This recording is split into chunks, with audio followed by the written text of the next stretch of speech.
Shalom saudaraku, berjumpa kembali di Sapaan Gembala GKI. Bagaimana kabar Anda hari ini, saudara? Pernahkah kita merasa jenuh, kita merasa malas, atau bahkan kita ada di titik terbawah dan burnout, entah di dalam pelayanan atau di dalam pekerjaan kita? Atau kita pernah merasa di saat kita harus melayani seorang, namun sebetulnya kita sedang bermusuhan atau kita membenci orang tersebut. Mau tidak mau, kita tetap melayani. Atau kita beda pandangan, beda ideologi terhadap orang tersebut, namun kita harus tetap melakukan dan melayani. Nah, saudara, hal ini juga terjadi pada diri Yunus. Bagaimana Allah meminta Yunus untuk memberitakan berita pertobatan di kota Niniwe. Namun kita melihat kisah Yunus yang begitu dramatis. Yunus begitu enggan untuk memberitakan berita pertobatan tersebut.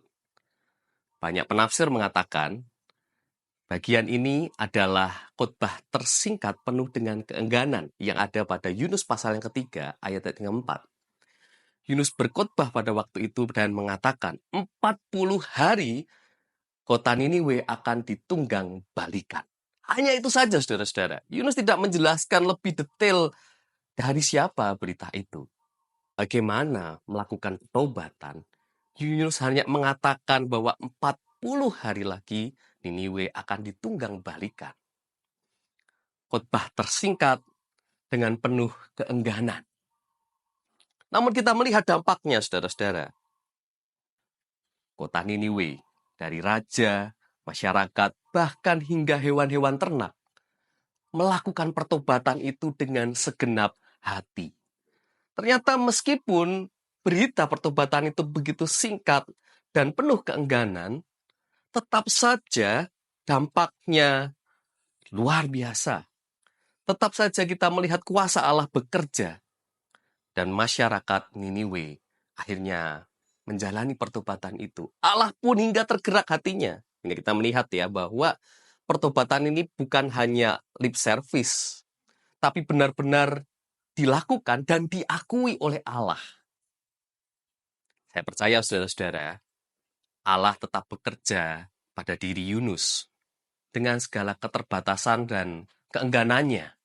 Namun kuasa Allah lebih besar daripada itu. Saya juga percaya bahwa Allah bekerja di dalam diri masyarakat, begitu juga Raja Niniwe. Sehingga pertobatan itu bisa dilakukan secara masif dan menyeluruh. Dari sini, dari firman Tuhan ini, kita bisa belajar, saudara-saudara. Dalam pelayanan kita, jikalau Allah sudah berkehendak, Allah juga akan bekerja dengan penuh kuasanya di dalam diri kita. Meskipun kita dalam kondisi yang mungkin enggan pada waktu itu. Mungkin kita sudah jenuh dalam pelayanan kita. Namun Allah tetap berkehendak dan berkuasa menuntun kita. Supaya apa yang mau disampaikan oleh Allah tetap terjadi. Bukan berarti saya melegalkan saudara-saudara, ya sudah kita melayani seadanya saja, tidak perlu persiapan, apa adanya saja. Tidak, saudara-saudara. Justru dari sini kita bisa belajar. Jikalau kita melakukan itu dengan segenap hati, pasti hasilnya akan lebih baik lagi. Di saat kita justru melakukan yang terbaik, disitulah Allah juga bekerja melakukan yang terbaik. Yang malas saja, yang enggan saja, Allah ikut bekerja dengan semaksimal mungkin, apalagi jika kita mengerjakan itu dengan segenap hati. Semoga hari ini menjadi hari di mana kita semua mengerjakan dengan segenap hati kita juga, saudara-saudara. Saya percaya Allah juga bekerja di dalam kehidupan kita. Mari kita berdoa. Ya Bapa, kami mengucap syukur karena Engkau yang selalu melakukan terbaik, bekerja bersama-sama dengan kami, di saat mungkin kami sudah lelah, di saat kami dengan segala kemalasan kami. Namun Kau tetap memakai kami sebagai alat-Mu untuk menyatakan firman-Mu dimanapun kami berada, dimanapun komunitas kami saat ini melayani.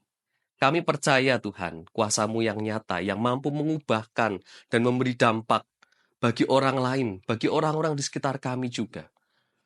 Pakai kami Tuhan sebagai anak-anak-Mu ini, di tengah ladang-Mu, dimanapun Engkau tempatkan kami. Kami percaya kuasa-Mu begitu nyata.